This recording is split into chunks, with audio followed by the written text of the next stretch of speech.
ओम शांति। 7 फरवरी 2024। बाबा के महावाक्य। मीठे बच्चे, आत्म अभिमानी विश्व का मालिक बनाता है। देह अभिमान कंगाल बना देता है। इसलिए आत्म अभिमानी भव।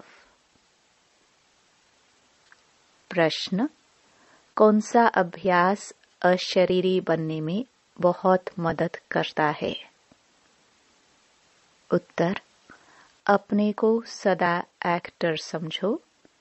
जैसे एक्टर पाठ पूरा होते ही वस्त्र उतार देते हैं, ऐसे तुम बच्चों को भी यह अभ्यास करना है। कर्म पूरा होते ही पुराना वस्त्र शरीर छोड़ अशरीरी हो जाओ। आत्मा भाई भाई है, यह अभ्यास करते रहो। यही पावन बनने का सहज साधन है। शरीर को देखने से क्रिमिनल ख्यालात चलते हैं, इसलिए अशरीरी भव। ओम शांति। बाप बैठ बच्चों को समझाते हैं, क्योंकि बहुत बेसमझ बन गए हैं। 5000 वर्ष पहले भी तुमको समझाया था और दैवी कर्म भी सिखलाए थे। तुम देवी देवता धर्म में आए थे, फिर ड्रामा प्लान अनुसार पुनर्जन्म लेते लेते और कलाएं कमती होते होते यहाँ प्रैक्टिकली बिल्कुल ही नील कला हो गई है। क्योंकि यह है ही तमो प्रधान रावण राज्य। यह रावण राज्य भी पहले सतो प्रधान था, फिर सतो रजो तमो बना है। अब तो बिल्कुल ही तमो प्रधान है। अब इसका अंत है। रावण राज्य को कहा जाता है आसुरी राज्य। रावण को जलाने का फैशन भारत में है। राम राज्य और रावण राज्य भी भारतवासी कहते हैं। राम राज्य होता ही है सतयुग में, रावण राज्य है कलयुग में। यह बड़ी समझने की बातें हैं। बाबा को वंडर लगता है, अच्छे अच्छे बच्चे पूरी रीति न समझने के कारण अपनी तकदीर को लकीर लगा देते हैं। रावण के अवगुण चटक पड़ते हैं। दैवी गुणों का खुद भी वर्णन करते हैं। बाप ने समझाया है, तुम वही देवताए थे। तुम ही 84 जन्म भोगे हैं। तुमको फर्क बताया है, तुम क्यों तमो प्रधान बने हो। यह है रावण राज्य। रावण है सबसे बड़ा दुश्मन, जिसने ही भारत को इतना कंगाल तमो प्रधान बनाया है। राम राज्य में इतने आदमी नहीं होते हैं। वहां तो एक धर्म होता है। यहाँ तो सब में भूतों की प्रवेशता है। क्रोध लोभ मोह का भूत है ना। हम अविनाशी है, यह शरीर विनाशी है, यह भूल जाते हैं। आत्म अभिमानी बनते ही नहीं है। देह अभिमानी बहुत हैं। देह अभिमान और आत्म अभिमान में रात दिन का फर्क है। आत्म अभिमानी देवी देवता सारे विश्व के मालिक बन जाते हैं। देह अभिमान होने से कंगाल बन पड़ते हैं। भारत सोने की चिड़िया था। भल कहते भी हैं, परंतु समझते नहीं हैं। शिव बाबा आते हैं दैवी बुद्धि बनाने। बाप कहते हैं, मीठे मीठे बच्चों, तुमको विश्व का मालिक बनाता हूँ। यह लक्ष्मी नारायण विश्व के मालिक थे। कब सुना कि इन्हों को राज्य किसने दी? उन्होंने कौन सा ऐसा कर्म किया जो इतना ऊंच पद पाया? कर्मों की बात है ना। मनुष्य आसुरी कर्म करते हैं तो वह कर्म विकर्म बन जाता है। सतयुग में कर्म अकर्म होते हैं, वहां कर्मों का खाता होता नहीं। बाप समझाते हैं, न समझने कारण बहुत विघ्न डालते हैं। कह देते हैं शिव शंकर एक हैं। अरे शिव निराकार अकेला दिखाते हैं, शंकर पार्वती दिखाते हैं। दोनों की एक्टिविटी बिल्कुल ही अलग।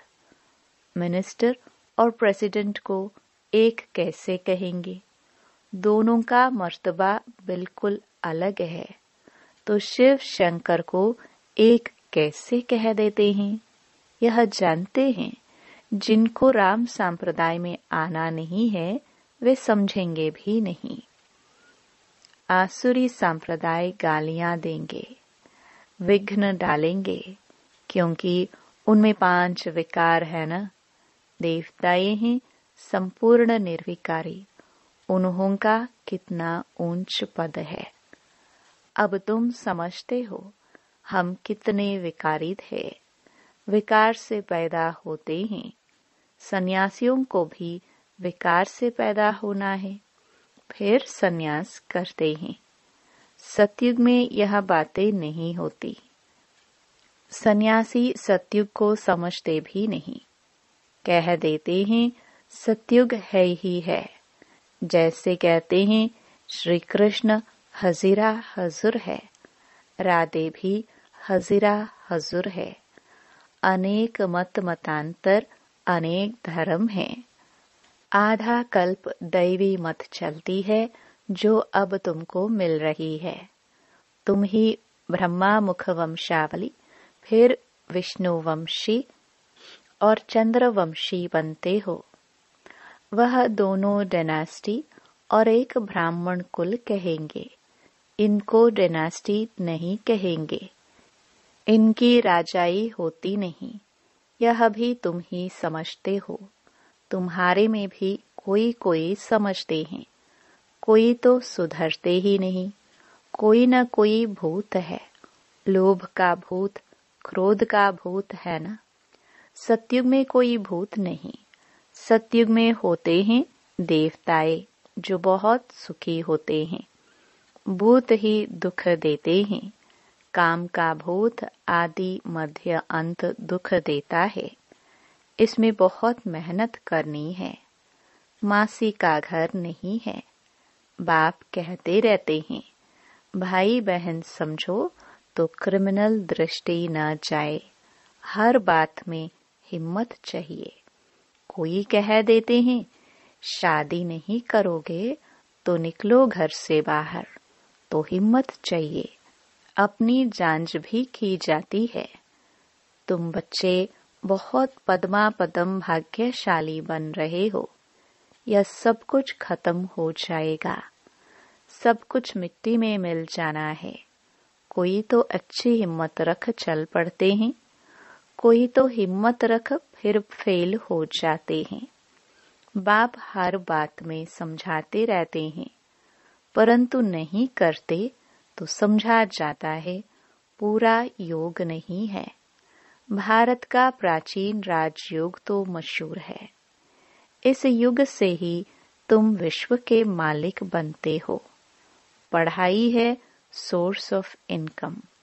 पढ़ाई से ही नंबरवार तुम ऊंच पद पाते हो। भाई बहन के संबंध में भी बुद्धि चलायमान होती है। इसलिए बाप इससे भी ऊंच ले जाते हैं कि अपने को आत्मा समझो, दूसरे को भी आत्मा भाई भाई समझो। हम सब भाई भाई हैं तो दूसरी दृष्टि जाएगी नहीं। शरीर को देखने से क्रिमिनल ख्यालात आते हैं। बाप कहते हैं बच्चे अशरीरी भव, देही अभिमानी भव। अपने को आत्मा समझो। आत्मा अविनाशी है, शरीर से पाठ बजाया, फिर शरीर से अलग हो जाना चाहिए। वह एक्टर्स पाठ पूरा कर कपड़ा बदली कर देते हैं। तुमको भी अब पुराना कपड़ा शरीर उतार नया कपड़ा पहनना है। इस समय आत्मा भी तमो प्रधान, शरीर भी तमो प्रधान है। तमो प्रधान आत्मा मुक्ति में जा नहीं सकती। पवित्र हो तब जाए, अपवित्र आत्मा वापस नहीं जा सकती। यह झूठ बोलते हैं कि फलाना ब्रह्म में लीन हुआ, एक भी जा नहीं सकते। वहां जैसे सीजरा बना हुआ है वैसे ही रहता है। यह तुम ब्राह्मण बच्चे जानते हो। गीता में ब्राह्मणों का नाम कुछ भी दिखाया नहीं है।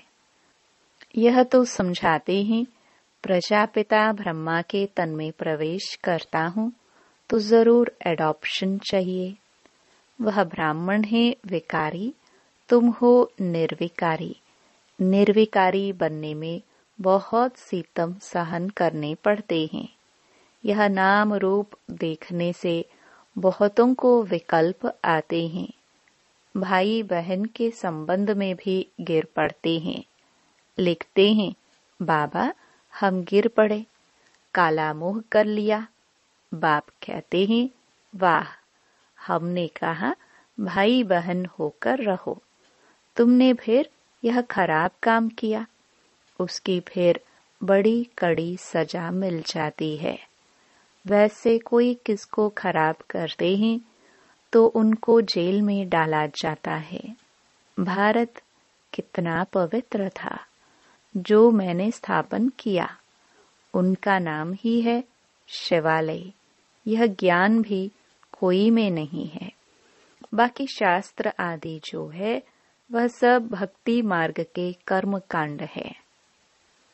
सतयुग में सब सदगति में है, इसलिए वहां कोई पुरुषार्थ नहीं करते। यहाँ सब गति सदगति के लिए पुरुषार्थ करते हैं, क्योंकि दुर्गति में है। गंगा स्नान करने जाते हैं तो गंगा का पानी सदगति देगा क्या? वह पावन बनाएगा क्या? कुछ भी जानते नहीं। तुम्हारे में भी नंबरवार हैं। कोई तो खुद नहीं समझते तो दूसरों को क्या समझाएंगे। इसलिए बाबा भेजता नहीं। गाते रहते हैं, बाबा आप आएंगे तो आपकी श्रीमत पर चलकर देवता बनेंगे। देवताएं रहते हैं सतयुग और त्रेता में। यहाँ तो सबसे जास्ती काम विकार में फंसे हुए हैं। काम विकार बिगर रह नहीं सकते। यह विकार है जैसे माई बाप का वर्षा। यहाँ तुमको मिलता है राम का वर्षा, पवित्रता का वर्षा मिलता है। वहाँ विकार की बात नहीं होती। भक्त लोग कहते हैं श्री कृष्ण भगवान है, तुम उनको 84 जन्मों में दिखाते हो। अरे भगवान तो निराकार है, उनका नाम शिव है। बाप कितना अच्छी रीति समझाते हैं, तरस भी पड़ता है। रहम दिल है ना। यह कितना अच्छे समझदार बच्चे हैं। भक्का भी अच्छा है। जिसमें ज्ञान और योग की ताकत है तो वह कशिश करते हैं। पढ़े लिखे को सत्कार अच्छा मिलता है, अनपढ़े को सत्कार नहीं मिलता है। यह तो जानते हो इस समय सब आसुरी संप्रदाय है। कुछ भी समझते नहीं है। शिव और शंकर का अंतर तो बिल्कुल क्लियर है। वह है मूल वतन में, वह सूक्ष्म वतन में। सब एक जैसे कैसे होंगे। यह तो तमो प्रधान दुनिया है। रावण दुश्मन है आसुरी संप्रदाय का, जो आप समान बना देता है। अब बाप तुमको आप समान दैवी संप्रदाय बनाते हैं, वहां रावण होता नहीं। आधा कल्प उनको जलाते हैं। राम राज्य होते हैं सतयुग में। गांधी जी राम राज्य चाहते थे, लेकिन वह राम राज्य कैसे स्थापन कर सकते? वह कोई आत्म अभिमानी बनने की शिक्षा नहीं देते थे। बाप ही संगम पर कहते हैं, आत्म अभिमानी बनो। यह है उत्तम बनने का युग। बाप कितना प्यार से समझाते रहते हैं। घड़ी घड़ी कितना प्यार से बाप को याद करना चाहिए। बाबा, आपकी तो कमाल है।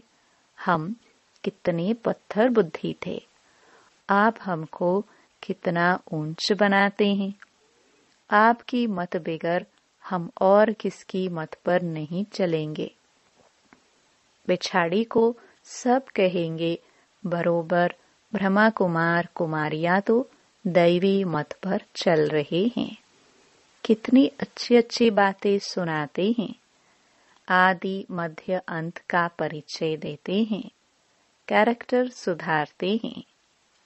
अच्छा, मीठे मीठे सिखिलदे बच्चों प्रति माता पिता बाप दादा का याद प्यार और गुड मॉर्निंग। रूहानी बाप की रूहानी बच्चों को नमस्ते। धारणा के लिए मुख्य सार। पहला, दृष्टि को शुद्ध पवित्र बनाने के लिए किसी के भी नाम रूप को न देख अशरीरी बनने का अभ्यास करना है। स्वयं को आत्मा समझ आत्मा भाई से बात करनी है। दूसरा, सर्व का सत्कार प्राप्त करने के लिए ज्ञान योग की ताकत धारण करनी है।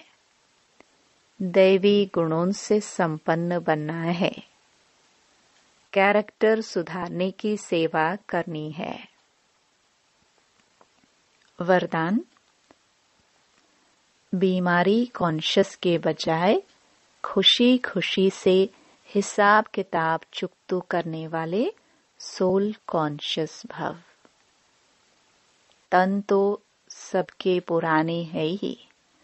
हर एक को कोई ना कोई छोटी बड़ी बीमारी है, लेकिन तन का प्रभाव अगर मन पर आ गया तो डबल बीमार हो बीमारी कॉन्शियस हो जाएंगे। इसलिए मन में कभी भी बीमारी का संकल्प नहीं आना चाहिए। तब कहेंगे सोल कॉन्शियस। बीमारी से कभी घबराओ नहीं। थोड़ा सा दवाई रूपी फ्रूट खाकर उसे विदाई दे दो। खुशी खुशी से हिसाब किताब चुकतो करो। स्लोगन, हर गुण हर शक्ति का अनुभव करना अर्थात अनुभवी मूर्त बनना। ओम शांति।